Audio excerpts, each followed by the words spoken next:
Just sign the contract. It is only for 1 year, and it solves everything. And what happens to us after that? Caleb Brooks stood outside the school gate with one hand on his daughter's shoulder and the other holding a broken lunchbox. His 10-year-old daughter Maya kept her eyes on the ground. A rich boy had thrown her lunch into the street. His mother stood beside a black car and smiled like nothing had happened. Maybe if her father worked harder, the woman said, she would not come to school with charity food. Caleb looked at Maya. Her lips shook, but she did not cry. That hurt him more. He picked up the lunchbox and wiped dirt from the lid. "My daughter has more class in her little finger than you have in that whole car," he said quietly. The woman laughed. "You are just a security guard." Caleb bent down and looked Maya in the eyes. "Baby, never let cruel people tell you your worth." Maya nodded. "Yes, Daddy." Across the street, a woman in a plain gray coat watched from inside a parked car. Her name was Victoria Hale, but no one there knew it. To the world, she was the cold billionaire CEO of Hale Industries. To Caleb, she was just a stranger with sad eyes. That night, Caleb worked security at one of her company buildings. He checked doors, walked empty halls, and called Maya during his break. "Did you eat?" he asked. "Yes," Maya said. "But Daddy, are we going to lose the apartment?" Caleb closed his eyes. The eviction notice sat in his locker. "No, baby. I will fix it."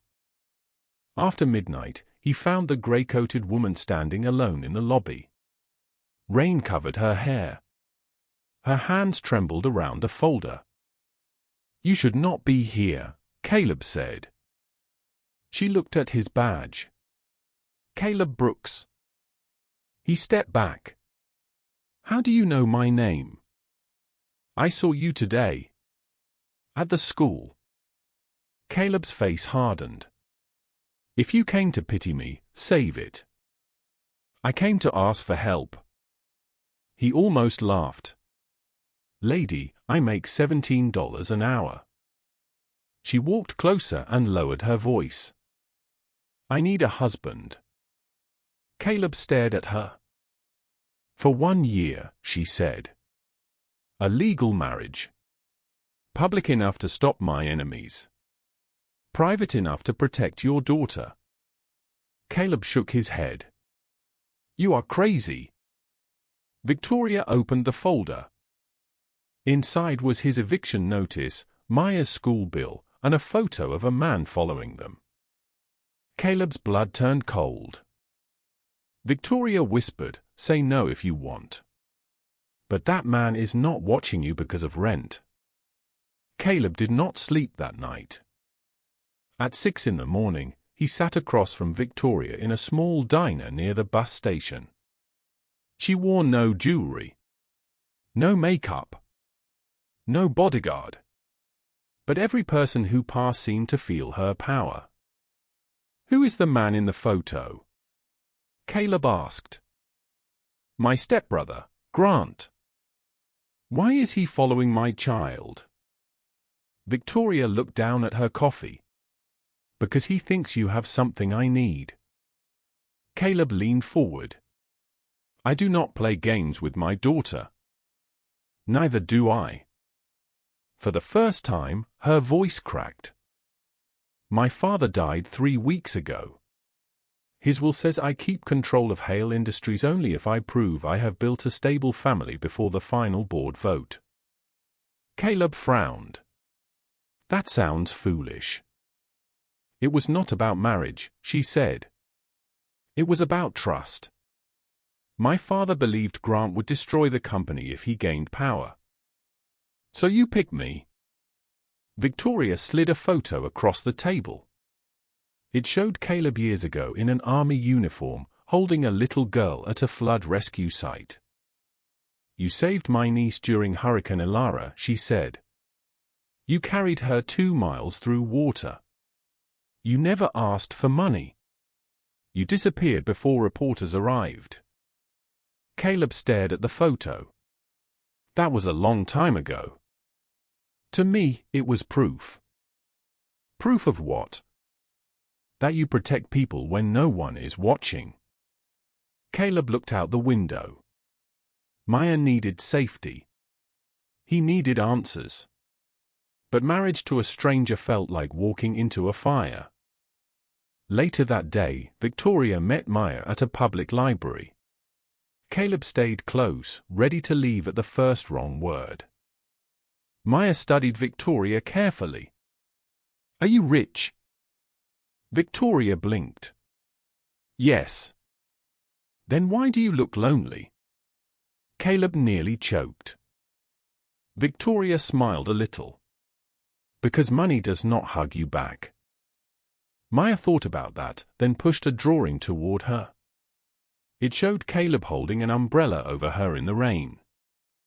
My daddy protects everybody, Maya said. But nobody protects him. Victoria looked at Caleb, and something soft passed between them. That evening, Caleb signed a contract. 1 year. Separate rooms. No romance. Full school payment for Maya. Full protection for both of them. At the courthouse, Victoria stood beside him like a secret wrapped in silk.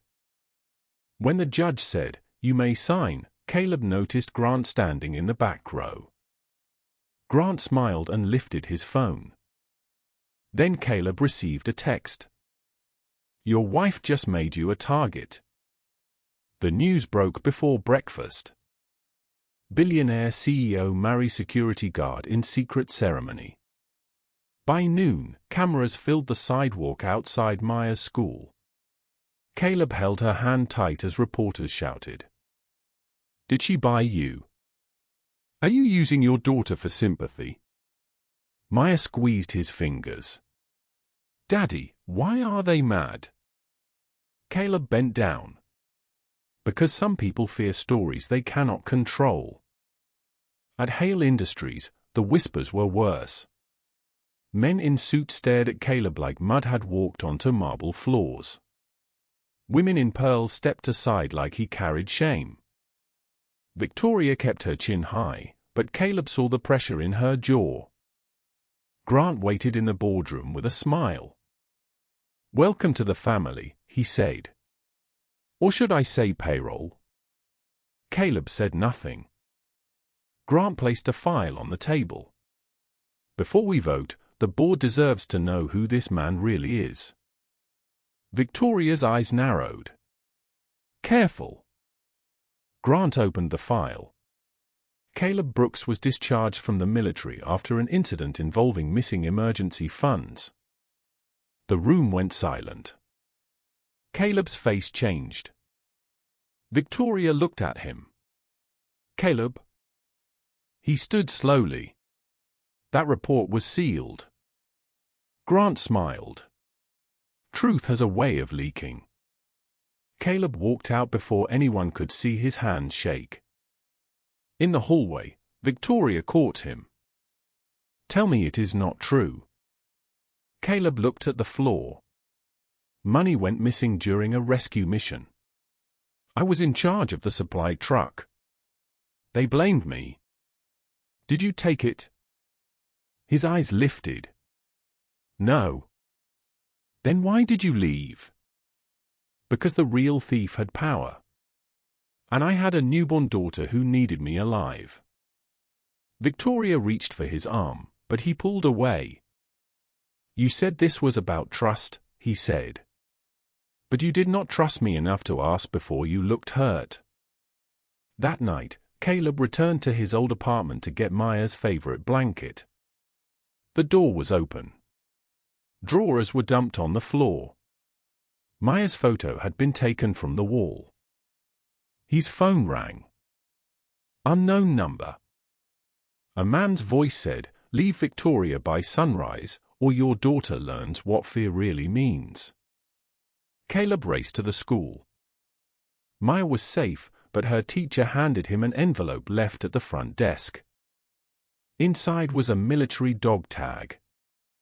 Not Caleb's. His dead best friend's.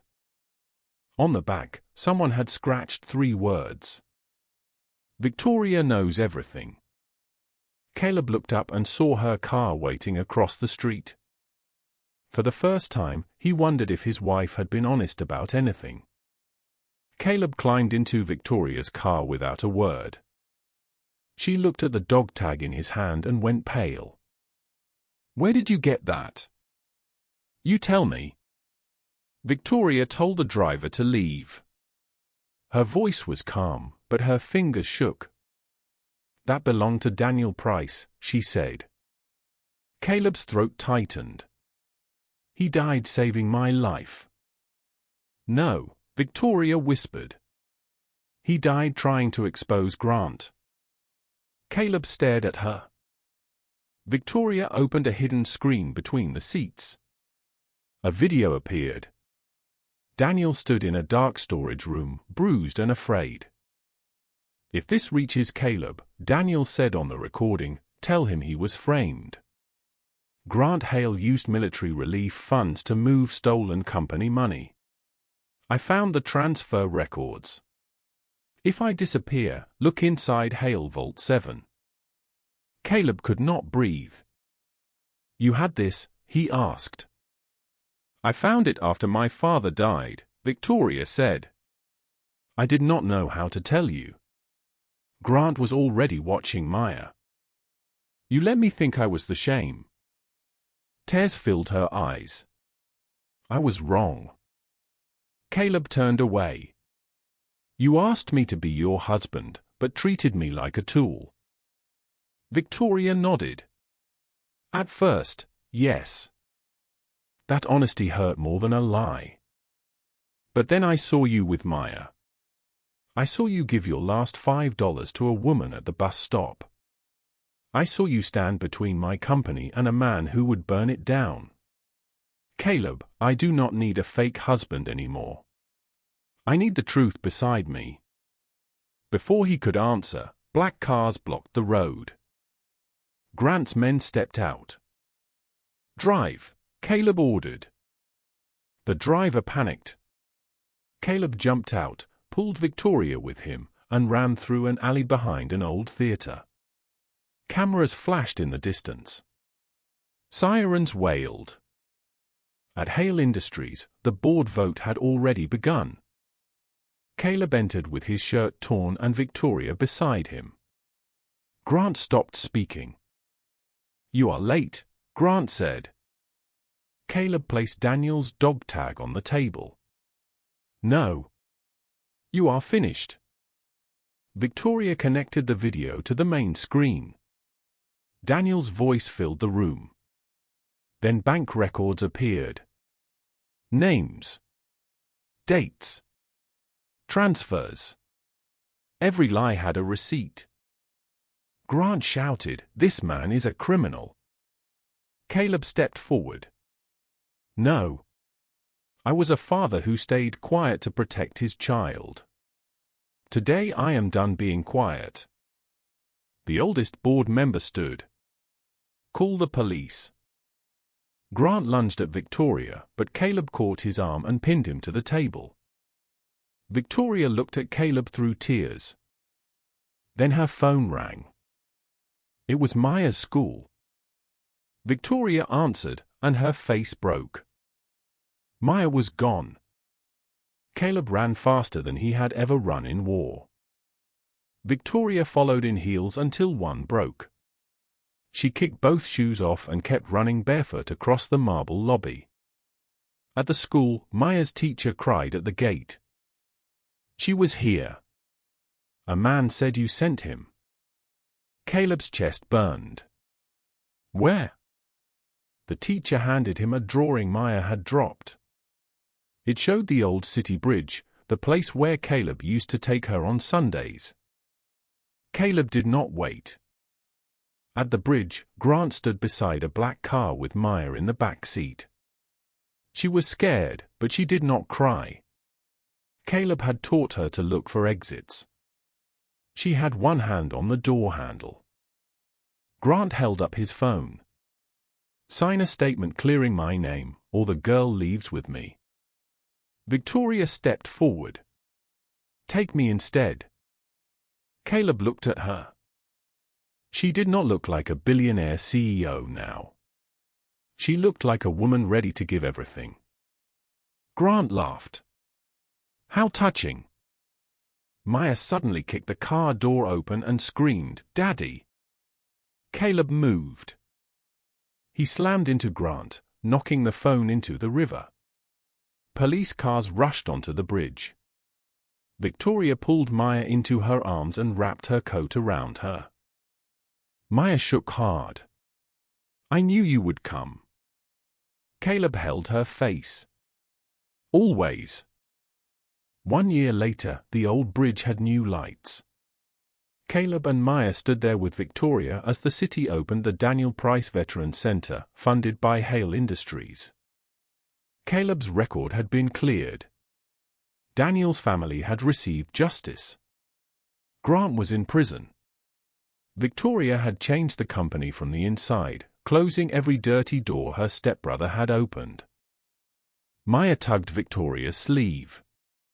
Are you still fake married? Victoria laughed softly. The contract ends today. Caleb reached into his pocket and pulled out a small ring. It was not flashy. It was simple and honest. Victoria covered her mouth. Caleb smiled. You once asked me to be your husband for 1 year. I am asking you to be my wife for real. No contract. No secrets. Just us. Victoria's eyes filled with tears. And Maya? Maya lifted a tiny ring pop. I already said yes for me. They laughed as the bridge lights came on behind them. Victoria placed her hand in Caleb's. At the same bridge where fear had tried to steal their family, love gave them a new beginning. Caleb looked at Maya and then at Victoria. Real family is not built by blood or money, he said. It is built by people who stay. If this story touched your heart, don't forget to like, subscribe, and share.